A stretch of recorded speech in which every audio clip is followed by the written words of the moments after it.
Hello everyone, it's Lindsay, and today I'm back with another Bible journaling process for you guys, following through the newest release from Open Journey. This is the Take 4 series that she has started, and this is issue 1, the Word of God.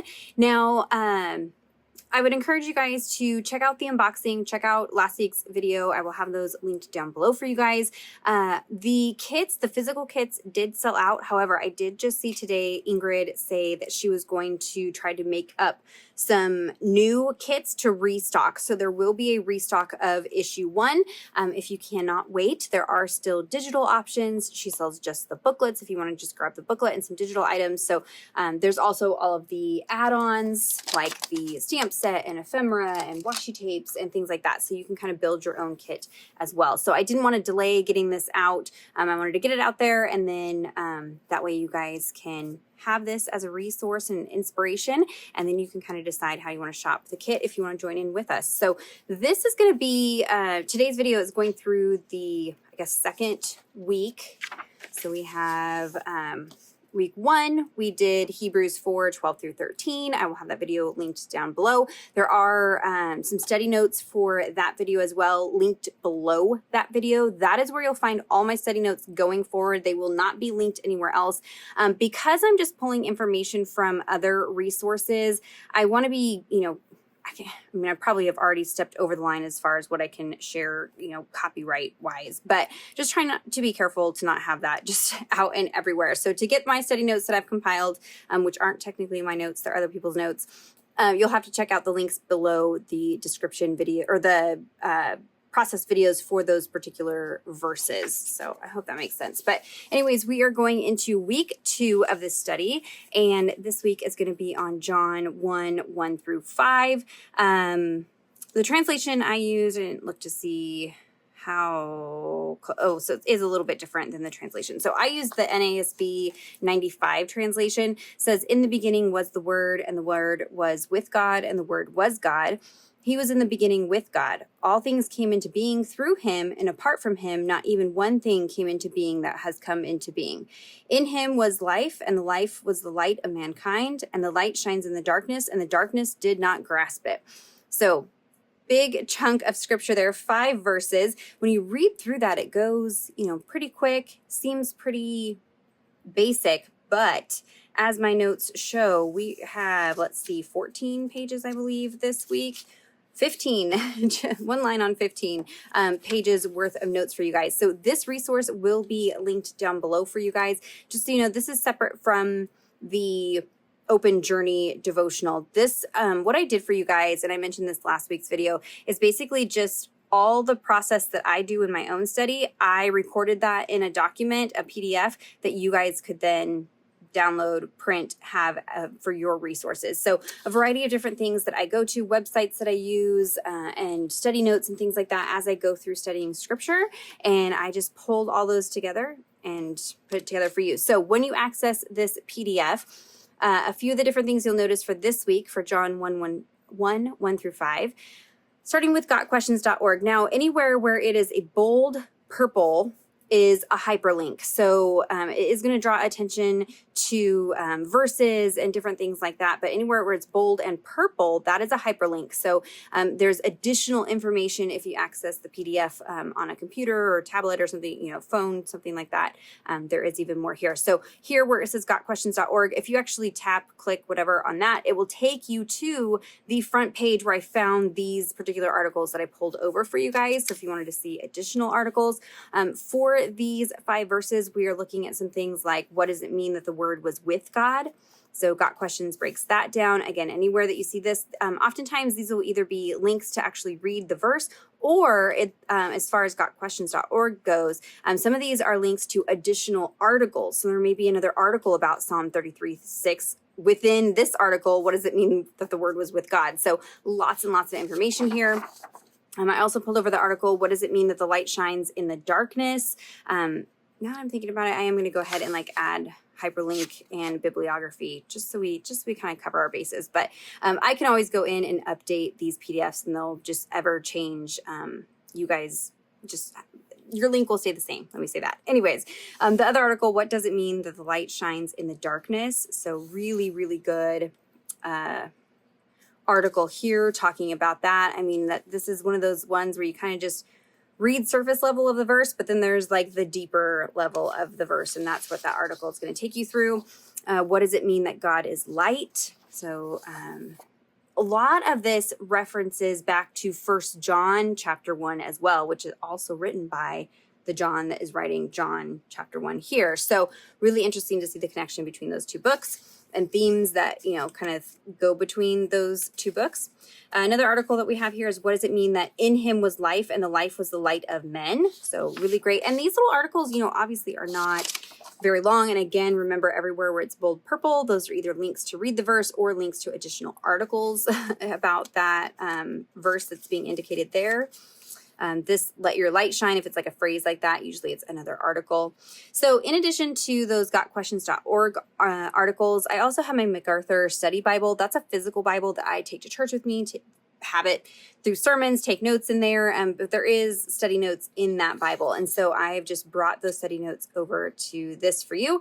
So at the beginning here, it'll tell you what it's referencing. So if it's a verse, 1:1, and what this following section is specifically talking about is the phrase in the beginning. And then these are MacArthur's notes here. And then within that verse 1:1, for the word was, it's going to talk about that. The word, it's going to talk about that. So that's kind of how you read that resource. And then once it switches over to another verse, 1:3, this is talking about 1:3 in its entirety. 1:4 and 5, life, light, and darkness, really great notes there. And again, I've bolded everywhere where scripture is mentioned. If it is not purple, then it's not a hyperlink. There are no hyperlinks for the MacArthur notes. Let's see.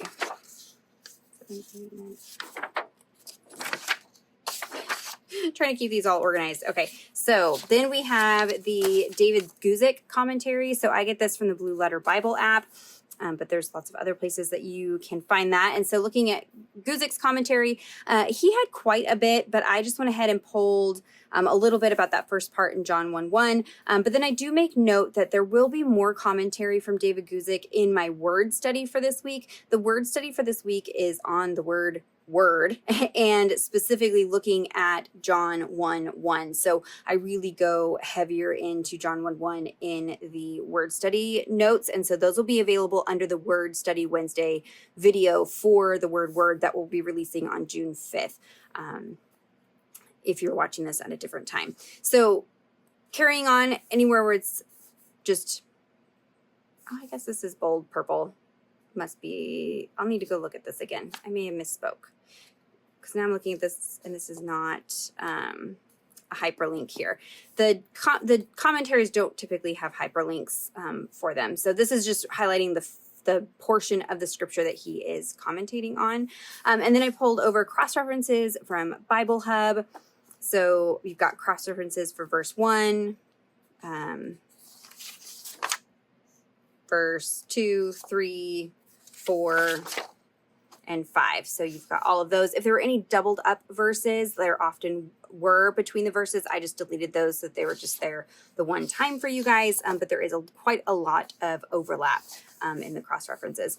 And then last but not least are some kind of just quick word studies. I don't pull out everything that you could possibly study in those 5 verses, but I try to pick out some key words that I thought might be interesting to dive into and see if there's any kind of alternative meanings or anything like that with them. So one of the words I did was the word beginning.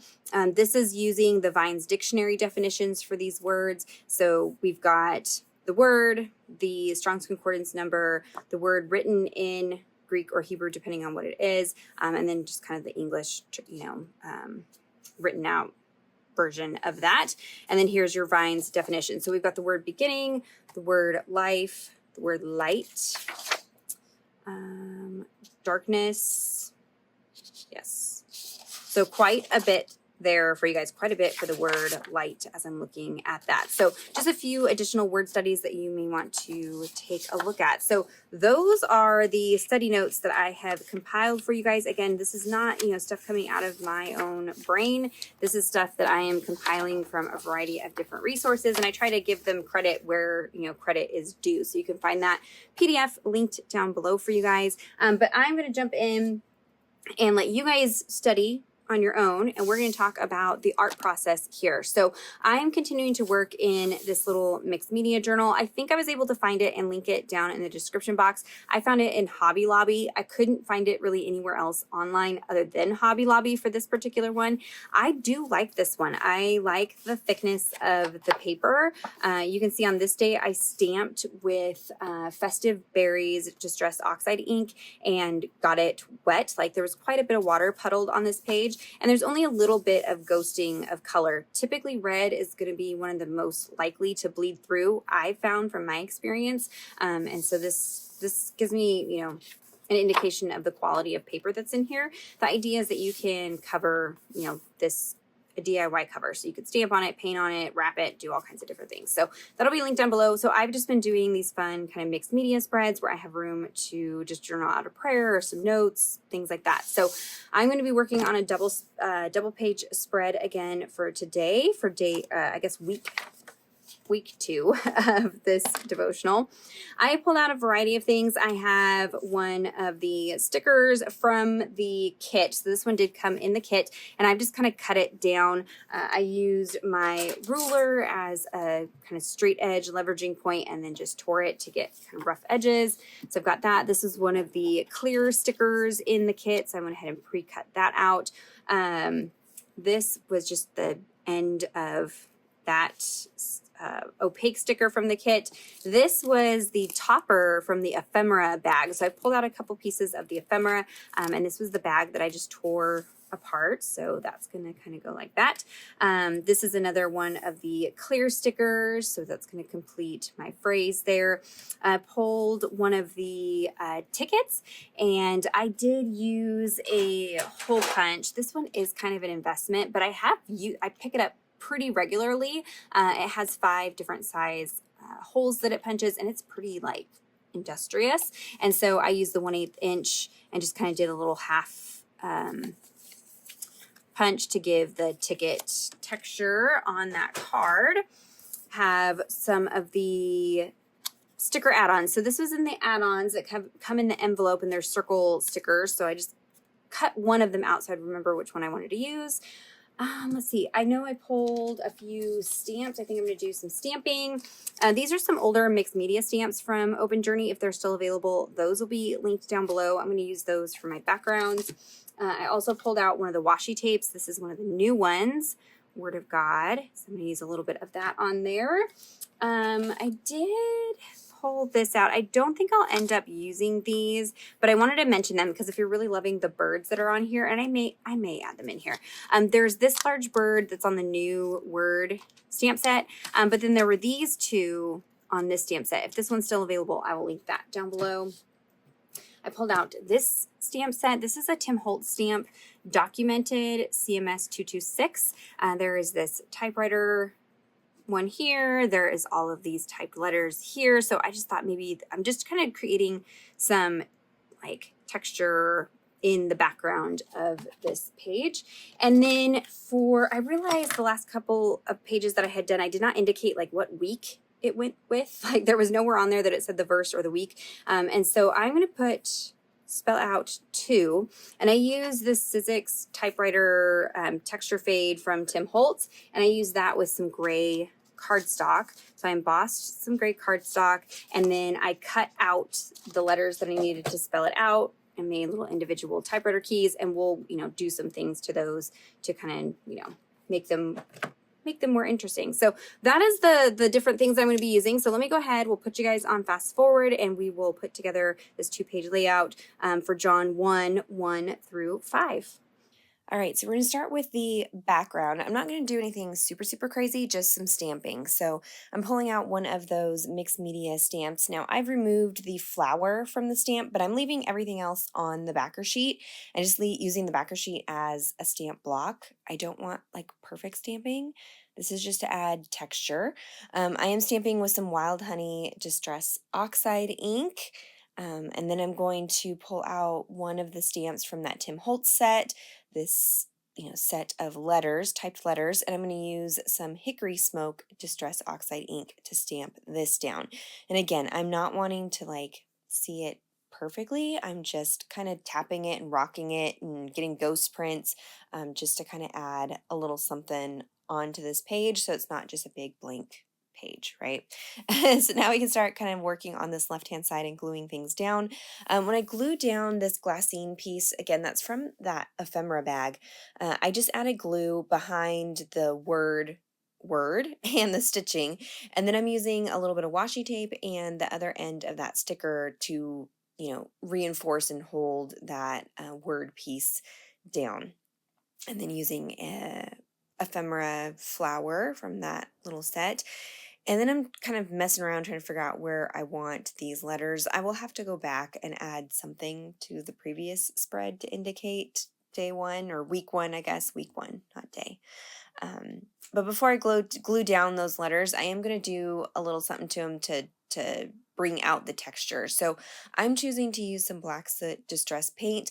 I'm tapping my finger in it until like there's hardly any paint on my finger. It's pretty just like tacky, not wet. And then just lightly tapping my finger over the raised areas of that embossed paper. And you can do this with a variety of different things. You can do it with markers. Trying to think of what that gold foundry wax, like I've done it with foundry wax before. You can use a stamp pad. I mean, there's a variety of different ways you could bring out the texture of this embossed paper, but I chose to just use the paint, and then I am going around the edges with a big black brush marker just to kind of add some more definition to these pieces and kind of help them stand out, but also fit in, if that makes sense. We need to tie them in a little bit. Gonna glue those down onto there. I'm not worried about covering up words on that washi tape or words anywhere on the page. It's kind of a mixture of, you can kind of read things, kind of not. There's a lot of texture going on. It doesn't need to be perfect for me. And at this point, it's just sticking down stickers, sticking down ephemera, nothing fancy. I'm going to go ahead and do a little bit more stamping over here on the right hand side with that other mixed media stamp set. I did remove all the other stamps off that backer sheet. I'm still stamping with that Wild Honey Distress Oxide, tapping it around. I'll pull out another stamp from this Tim Holtz set that looks like a set of typewriter keys. I'm going to stamp that in the Hickory Smoke. Again, just kind of mimicking the left-hand side, but allowing it to be a little different as well. This ticket, I ran through my typewriter and typed out John 1:5. That's the last part of this passage. And that was kind of my focus for this layout, is that John 1:5 passage. And I did not plan, like it was not intentional that I picked the yellows as the pop of color for this, but it really worked out with it being black and white and that pop of yellow. This particular verse is talking about, and the light shines in the darkness, and the darkness did not grasp it. So I wrote out a prayer, and I didn't use a dip pen this time. I wanted to be able to read the prayer. I kind of struggled with the dip pen last time. So I pulled some of the verses from the study notes, and I'm praying those verses. So I'm switching out pronouns and things and inserting pronouns that identify myself so that I'm using that verse to kind of be a part of my prayer. And I really love how that came out. And that is going to be it for the spread. Nothing complicated. So if you have any questions or comments, be sure to leave those down below for me. Check out that description box for links to everything that I mentioned that I used in this video. Give this video a thumbs up if you enjoyed it, if it was helpful. Subscribe to this channel if you're not already subscribed. And until next time, thank you so much. Bye-bye.